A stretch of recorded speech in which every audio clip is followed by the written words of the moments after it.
Next person is Kelly Wendeln of Global Warming. I'm Kelly Wendeln, Box 1817, Wichita. The title of my speech is Global Warming a Hoax? When I first heard of this global warming thing about 5 years ago, I remembered that about 35 years ago, there was also a constant drumbeat scare that we were going to have global cooling.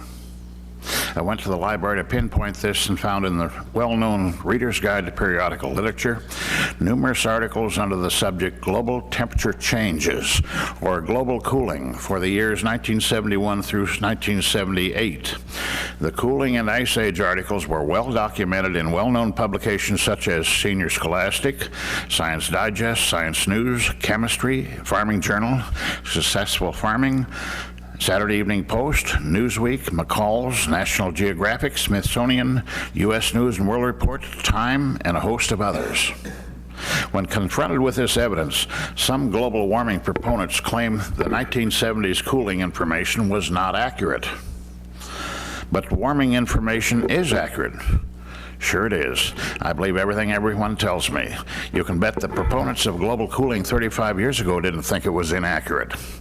Global warming, or as they sometimes like to call it, climate change, is believed and promoted primarily by Democrats, with former Vice President Al Gore leading the charge with his Inconvenient Truth movie.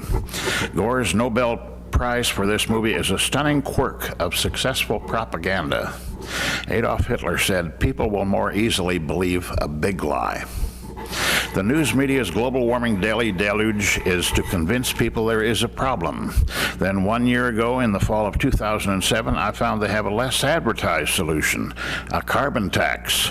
So it's all about money, yours. And in the U.S. Congress is going to make you pay more when you buy gasoline, natural gas, and electricity, because they all put out harmless carbon dioxide, or CO2. So what? Plant your own trees and heat with wood, tax-free. You exhale CO2 with every breath you take, and you ingest CO2 every time you drink a carbonated beverage, not to be confused with carbon monoxide, or CO, which is a deadly poison.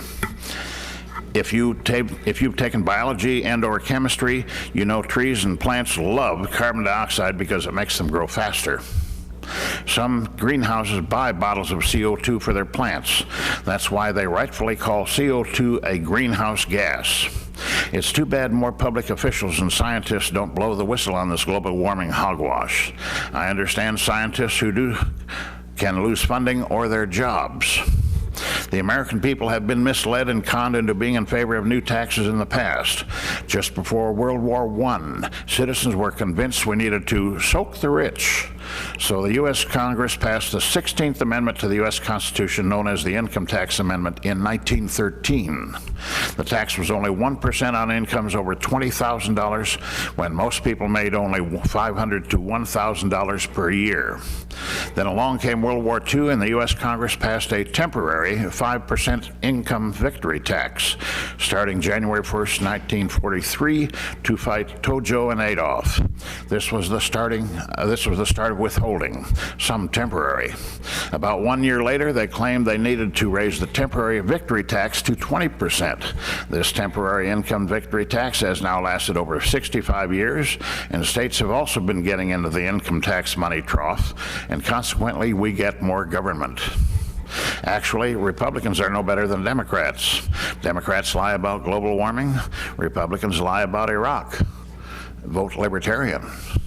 Now we're going to get even more government with this carbon tax, not to mention I can guarantee someone soon will advocate more Sedgwick County and Wichita City sales taxes. Remember, I told you that first. Government is always after more taxes.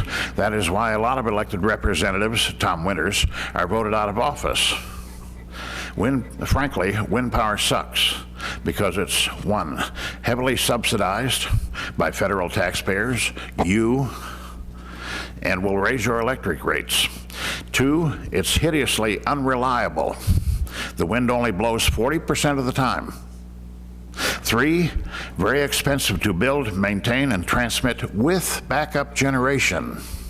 So it's very evident that global warming is a hoax and carbon tax is a ripoff. Any congressman who believes in global warming and votes for a carbon dioxide tax deserves to lose re-election in 2010. Since your electric bill is going up because of Governor Sebelius's vetoes, should she be impeached or tarred and feathered and run out of town on a rail? Are there any questions? No questions. Thank you, sir.